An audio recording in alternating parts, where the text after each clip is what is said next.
वडिलांची ओळख मुलामुळे होते. म्हणजे मला तो श्रावण बाळच वाटायला लागला तिथून आल्यानंतर. त्याला सगळ्या गोष्टी कळायला लागल्या का ठरवलं का आपण आयुष्य. पण मला विश्वास होता का तू ज्या गोष्टीने समर्पणने त्या गोष्टी काम करतोय ते 100% तो जे ठरवेल तो ते करेलच हे मला माहिती होतं. नमस्कार मित्रांनो, आज आपण धारूर येथे आकाश ओम त्रिवेदीजी ज्यांनी अवघ्या लहान वयामध्ये 23व्या वर्षी IAS सारखी परीक्षा क्रॅक केली, त्यांचे आईवडील आज आपल्या सोबत आहेत. त्यांच्या यशाची कहाणी आज आपण त्यांच्या आईवडिलांकडून देखील जाणून घेणार आहोत. सत्यता तर आईवडिलाचे संस्कार हे मुलावर चांगले असतील तरच मुलं घडत असतात आणि यांनी अवघ्या 23व्या लहान वयामध्ये आपल्या मुलाला ISI बनवण्याचा एक पराक्रम केलेला आहे. तर आपण त्यांच्या आईवडिलाशी या यशाबद्दल चर्चा करूया. सर नमस्कार, आमच्या चॅनलमध्ये आपलं हार्दिक स्वागत. सर, आपण आपला मुलगा आकाश ओमजी त्रिवेदी हे अवघ्या 23व्या वर्षी ISI झाले. हे ISI झाल्यानंतर आपल्याला काय वाटते, नेमकं कसं वाटते? आनंद इतका आहे की अवर्णनीय आनंद आहे. आणि मला एक समजतं, जेव्हा वडिलांची ओळख मुलामुळे होते तर याच्यासारखा दुसरा आनंद कोणत्याच वडिलाला नाही. अगदी बरोबर, मी आता उपभोगतोय. बरोबर आहे, अगदी बरोबर आहे की आकाशजीमुळे आज तुमचं नाव खूप मोठं दिसतंय की सगळीकडे आज ओळखलं जात आहे की आकाश त्रिवेदी यांची वडील आहेत. आज एक वेगळी ओळख आज तुम्हाला त्या ठिकाणी निर्माण झाली. सर, आपण काय करताय नेमकं? मी वकील आहे, ॲडव्होकेट आहे आणि जळगावला वकिली करतो. पहिल्यापासून आम्हाला आकाश त्रिवेदी यांचं जाणून घ्यायचं आहे. तर बालवयापासून त्यांच्याबद्दल तुम्ही काय सांगाल? शाळेतील त्यांचं ऍक्टिव्हिटी काय होती, कशा प्रकारचे होते? तुम्ही लहान वयापासून त्यांच्यावर संस्कार करत गेलात, नेमकं त्यांच्या शैक्षणिक प्रवासाबद्दल काय सांगाल? आकाश लहानपणापासून समजतं की मुलाचे पाय पाळण्यात दिसतात. त्या पद्धतीने आमचा आकाश जो होता हा लहानपणापासून ज्युनियर सिनियर KG पासून वगैरे हा हुशार होता. त्याच्यामुळे फक्त मी पाहत होतो, मी तालुक्यात राहत होतो. जसं तुमचं हे धारूर गाव आहे तसं आमचा जळगाव जिल्ह्यातला एरंडोल तालुका आहे, ॲज इट इज धारूरसारखा. तर मग एक्सपोजर द्यायचा म्हणून मग जळगावला शाळेत जायचे. मग तिथं त्या जिल्हा लेवलवर गेला, मग तिथं त्याला एक्सपोजर मिळाला. मग त्याच्यानंतर मग तिथून मग तिथंसुद्धा लिमिटेशन होते. मग त्याच्यानंतर ते आकाश ओम त्रिवेदीची पॉडकास्ट इंटरव्ह्यू आहे अंतरंगने घेतलेली, ती यूट्यूबवर मिळेल. ती त्याच्यामध्ये त्या आकाशने सर्व त्याची स्टोरी सांगितलेली आहे, कॉम्पिटिशन कशी रेज होते, कशी पाहिजे, कशी करायची. तर त्याप्रमाणे मग मी म्हणजे संक्षिप्त सांगतो का ती पॉडकास्ट पाहिली तर सर्व लक्षात येतं. मग तसं मग त्याला 8वीमध्ये तो कोट्याला गेला.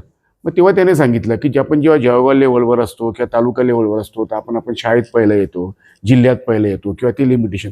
पण कोटा राजस्थानला इथं गेलो, तिथं ओव्हरऑल इंडियाची मुलं आलेले आहे, JEE ॲडव्हान्सचं, ते मेडिकलचं वगैरे एम्समध्ये जाण्यासाठी, ते तयारी करण्यासाठी, IIT साठी तयार करण्यासाठी. त्याच्यामुळे पुरे भारतातले लोक तिथे येतात. त्याच्यामुळे तिथे जी कॉम्पिटिशन होते तर ती पूर्ण ओव्हरऑल नॅशनल लेवलवर इंटरनॅशनल लेवलवर होते. आता IGSO ही परीक्षा अक्षरशः जळगावमध्ये, तुमच्या बीडमध्ये, मुंबईमध्ये विचारलं फारच कमी लोकांना माहिती आहे. इंटरनॅशनल ज्युनियर ऑलिम्पिक पुरे वर्ल्ड वाईज होते. ती इंडियाचे 6 मुलं रिप्रेझेंट करतात त्यांना, ते आपल्या भारतातले निवडले जातात. तर त्याचं प्रिपरेशन तिथं होतं. 8वीच्या मुलांना 12वीपर्यंतचं नॉलेज असतं. तर या पद्धतीचं जे असतं तर तो एक्सपोजर मिळतो. मग त्या आजूबाजूचे लोक ते करतात, त्याच्यामुळे हुशार लोक त्या पद्धतीने ते करतात. त्याच्यामुळे आकाशला ते एक्सपोजर मिळालं. मग 12वीला JEE ॲडव्हान्सला 2 to 6 रँक मिळाला त्याला. आणि मग त्या IIT कानपूरला गेला. आणि मग आता त्याने सांगितलं त्याच्यामध्ये दुर्गाप्रसाद मिश्रा भेटले. त्यांनी IIT म्हणजे भारतातल्या 12 की पोस्टवरती 6 की पोस्टवर IIT कानपूरचे स्टुडंट आहे. बरोबर. म्हणजे जसे रिझर्व्ह बँकेचे गव्हर्नर, UPSC चेअरमन, निवडणूक आयोगाचे प्रमुख, दुर्गाप्रसाद मिश्रा हे UPचे चीफ सेक्रेटरी.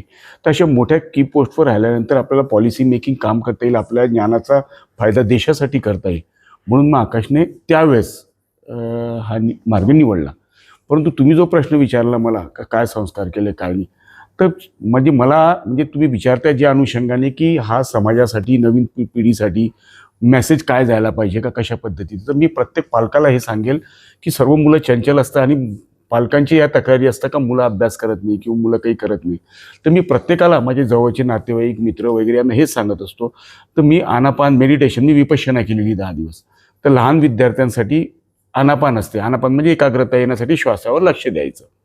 विवेकानंदांनी तेच सांगितलेलं आहे, गांधीजींनी तेच सांगितलेलं आहे, जे थोर मोठे गौतम बुद्धांनी तेच सांगितलेलं आहे. एकाग्रता महत्वाची. एकाग्रता नाही. बरोबर, विवेकानंद सांगता की पशु आणि माणसामध्ये काय फरक आहे. बरोबर. तर जो माणूस करतो ती प्रत्येक ईच अँड एव्हरी ऍक्टिव्हिटी पशु करतो. बरोबर. फक्त एकच विषय आहे का ध्यान तो पशु कोणी करू शकत नाही, तो फक्त माणूस करतो. हा फरक आहे. त्यामुळे माणसाचा जन्म मिळाला आहे, त्याची आपण ती जे ध्यान करायची ती पद्धत एक्सप्लोर करायला पाहिजे. मग मी आकाशला लहानपणापासून आनापानची सवय लावली. दर वर्षात 2-3 दिवसाचे शिबिर असतात. म्हणजे माझ्या आकाश हे बनलेलं आहे तर याचं क्रेडिट जास्तीत जास्त आनापान मेडिटेशन. किती डेज केलं पाहिजे? 10 डेज की मग 2-3 नाही, तुम्ही आता एक काम करा, हे माहीत नसतं भरपूर. ते ऍक्च्युली हे काय असतं, सर्वजण करायला तयार आहे परंतु या गोष्टीचं नॉलेज नसतं.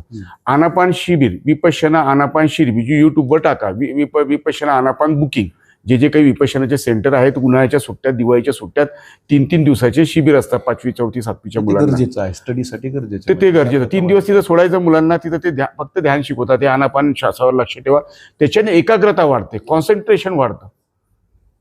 मग आता 10 तास तो अभ्यास का करतो? एक कन्सिस्टन्सी त्याने 2-3 वर्ष पूर्ण त्याग करून एवढंही समर्पण केलं, जेई ॲडव्हान्सचा अभ्यास केला, म्हणजे जे काही काम करायचं ते फोकस केलं, डेडिकेशनने काम केलं, तर हे त्याच्याने ऑटोमॅटिक माणूस एकाग्रता होतं, त्याच्याने त्या गोष्टी येतात. पुढे टीन्स एजला 7-7 दिवसाचं असतं कोर्स. तर ते प्रत्येक मुलाने मुलीने करायला पाहिजे अशी माझी इच्छा आहे. जर कदाचित प्रत्येक तरुण आपला पिढीतला हे करेल, सर्व नवीन पिढीतला, तर निश्चित सांगतो मी त्याच्याने फार वेगळं रूप पण वेगळं हे दिसेल. पूर्ण भारत नवीन दिशेकडे जाईल या गोष्टीने. तर त्याच्या गोष्टीसाठी गव्हर्नमेंटने किंवा यांनी सुद्धा महत्त्व करायला पाहिजे. आमच्या जळगाव भागाकडे प्रत्येक शाळेत आता विपश्यनाचे आनापानचे शिबिर घ्यायला लागले, सुरू झालेले. जे गरजेचं आहे ते केलंच पाहिजे. आता या वयामध्ये समजा लहान वयामध्ये बऱ्याचदा संस्कार कमी पडतात आणि काही वेळेला महाविद्यालयीन विद्यार्थी भरकटलेले आढळतात. एक्झॅक्टली. अशा वेळेला एक लक्ष ठेवणं गरजेचं आहे. तुम्हाला असं कधी वाटलं का की तुमचे चिरंजीव आकाश जे IAS होतील? पहिल्यापासून असं वाटत होतं? मी कधी त्याला काय करायचं हे कधी सांगितलं नाही, म्हणजे लादलं नाही. यस, IIT तो गोट्याला गेला, तो वर्कशॉपला त्याला तिथं पाठवलं होतं. एकाने सांगितलं की जो वर्कशॉप होता, तो ज्या मॅडमकडे जायचा शिकवायला, ट्युशनला, ते म्हणे वर्कशॉप होता. म्हटलं ठीक आहे, आपण हा प्रयोग करून पाहू 3 आठवड्याचे. कारण कोट्यामध्ये जे ॲडव्हान्सचे वगैरे परीक्षा झाल्या, सर्व हॉस्टेल खाली होऊन जातात. मग त्या महिन्याभरामध्ये ते वर्कशॉप घेतात. मग ते वर्कशॉपमध्ये पाठवलं. त्याला तिथलं शिक्षण, शिकवायची पद्धत वगैरे ती आवडली. मग ती आवडली त्याच्यामुळे मग तो स्वतःहून मला इथंच राहायचं तर मागे लागला. माझी इच्छा नव्हती. 8वीच्या मुलाला काय ठेवायचं लहान. पण तिथले ते जे हे होते, निलेश गुप्ता सर म्हणून होते, तिथले डायरेक्टर होते तिथले ते इन्स्टिट्यूटचे.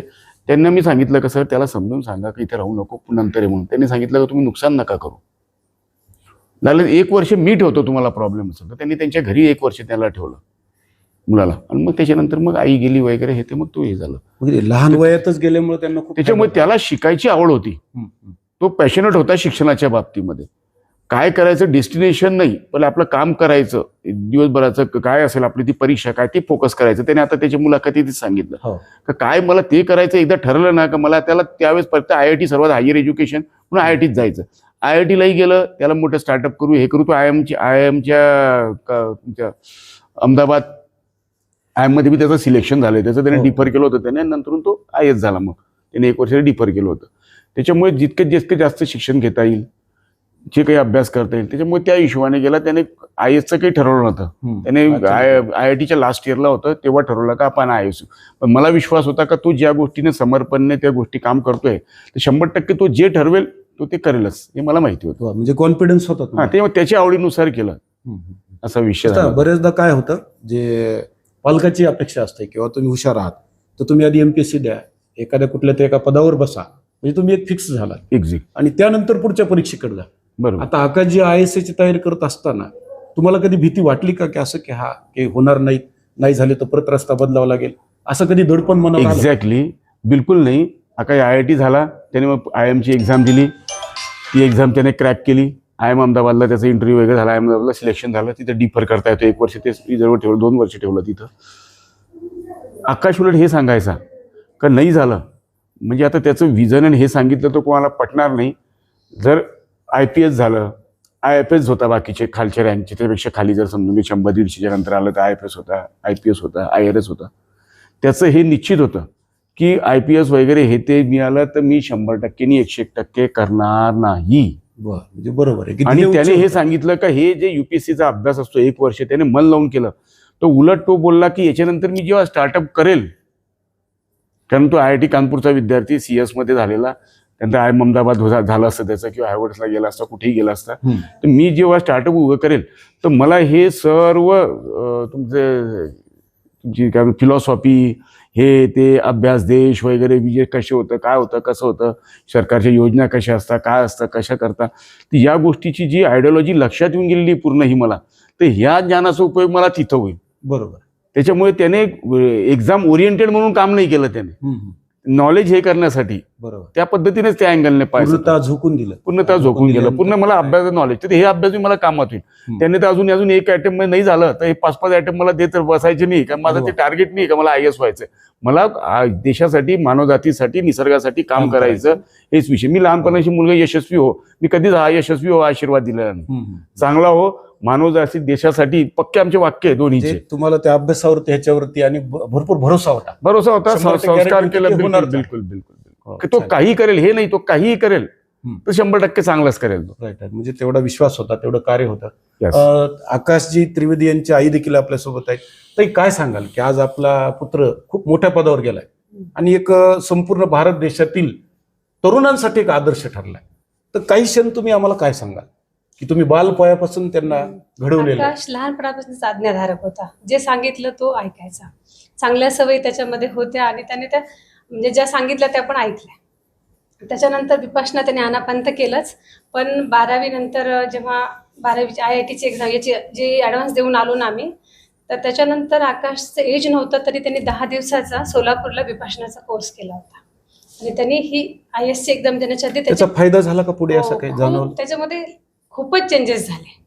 म्हणजे मला तो श्रावण बाळच वाटायला लागला तिथून आल्यानंतर. त्याला सगळ्या गोष्टी कळायला लागल्या का जसं आपण मीडियापासून लांब राहावं. म्हणजे तो व्हॉट्सअपवर पण कशावरच नव्हतं, व्हॉट्सअप ठेवला फक्त T-Series ज्या घेतल्या होत्या त्यांनी एक्झामसाठी, बस त्याच्यासाठी त्यांनी व्हॉट्सअपचं ठेवलं होतं कॉन्टॅक्ट. बाकी फ्रेंड सर्कल पण नाही आणि म्हणजे फेसबुक नाही, इंस्टाग्राम नाही, कशावरच तो नव्हता.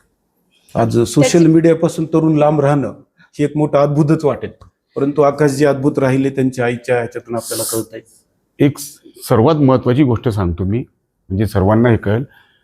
आकाशला सकाळी 5 वाजेची उठायची सवय त्याची आईपासून होती. तर ती सवय इतकी दृढ आणि इतकी अंगवळणी होती आकाशच्या, की जेव्हा IITला गेला तर आता माझ्या मते म्हणजे हा मेसेज प्रत्येकाने लक्षात ठेवायला पाहिजे, प्रत्येक विद्यार्थ्याने, त्याच्या पालकांनी.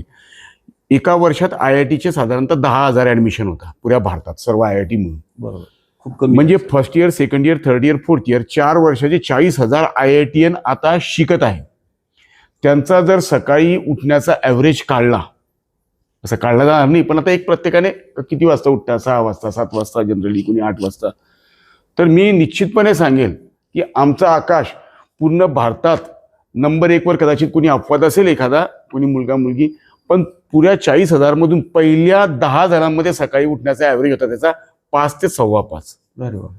5:15 IIT कॉलेजमध्ये सुद्धा 5:15चा त्याचा ॲव्हरेज होता. बरोबर. आनापान, ध्यान अर्धा तास, योगा, प्राणायाम. इकडे आई उठायची, आईची सवय लागली ती, तर ती सकाळी उठायची, मग एकमेकाला फोन, मग उठल्यानंतर मग मला केव्हा तरी मग हप्त्यातून मी एखाद्या वेळेस करतो, कारण वकिली असल्यामुळे उशीर होतो रात्री येते, पण ते सोबत सकाळी दोन्ही आई वगैरे 5 वाजता उठा घ्या, एकमेकाला उठले 5, 5:15, 5:30 पासून त्यांचं 6:30 पर्यंत ध्यान, योगासन, बहुतेकदा आईचं मुलांवरती लक्ष असतं 100%, की नेमकं काय होईल. 100%. बरोबर. आपण एक कामामध्ये असतो, पण आई बरोबर त्यावरती लक्ष 200% निश्चित. पॅरेंटिंगचं प्रत्येक ऍक्टिव्हिटीज वगैरे याच्याकडे त्याच्याकडे लक्ष पाहिजे. म्हणजे सकाळपासून तर संध्याकाळपर्यंत, रात्रीपासून काय करतोय मुलगा, पहिलेपासून ते शेवटपर्यंत, पहिलेपासून एक दिवस सुद्धा असा गेला नाही की दोन्ही मुलांकडे हिचं लक्ष नाही. त्याच्यातही आकाशच्या जे आहेत, आकाशजीच्या स्वभावाबद्दल काय सांगाल? काय हट्टी स्वभाव, कधी काय असे क्षण की हे असं केलंय, ते तसं केलंय? बऱ्याचदा मुलं हे हट्टी असतात, नाही मी हेच करणार, नाही मी तेच करणार, असं कधी आपल्याला काही जाणवलंय? हट्ट नाही केला, पण निर्णय नेहमी घेतला. म्हणजे IIT करायचा सुद्धा निर्णय आकाशचाच होता, त्यांनी स्वतःच घेतला. स्वतःच. IAS करायचा, मी तर त्याला म्हणलो तू का घेतलं, हा निर्णय का बरोबर. घेतला, मी त्याला पालकांना एक बोलले दडपण होते. वाटतं ना, त्याला त्याची मेहनत ते पाहत होते ना, तर मग मला वाटायचं का घेतला बा तू, हा अवघड निर्णय, चांगला तुला जॉब आहे, सगळं आहे. पण म्हणजे ह्या 3 वर्षात त्याला मित्र पण नव्हते, फक्त मीच होते. आईशीच फक्त दिवसातून 10 फोन, 20 फोन. बरोबर आहे. त्यामुळेच तो यशस्वी होऊ शकेल. असं आजच्या ह्याच्यामध्ये यशस्वी होणं फार अवघड आहे. सोशल मीडिया, संपर्क, मित्रांचा संपर्क, याच्यामुळे भरपूर वेळ वेस्ट वाया जातो. पण आज तुम्ही चांगलं घडवलं, त्याबद्दल सर्वात प्रथम तुमचं दोघांचंही अभिनंदन. धन्यवाद. ज्यामुळे एक आज चांगला अधिकारी भारत देशाला मिळणार आहे, चांगल्या प्रकारचा. आपण आमच्या स्टुडिओमध्ये आज आलात, आम्हाला चांगल्या प्रकारची मुलाखत दिली, त्याबद्दल आपले खूप खूप धन्यवाद. धन्यवाद. धन्यवाद.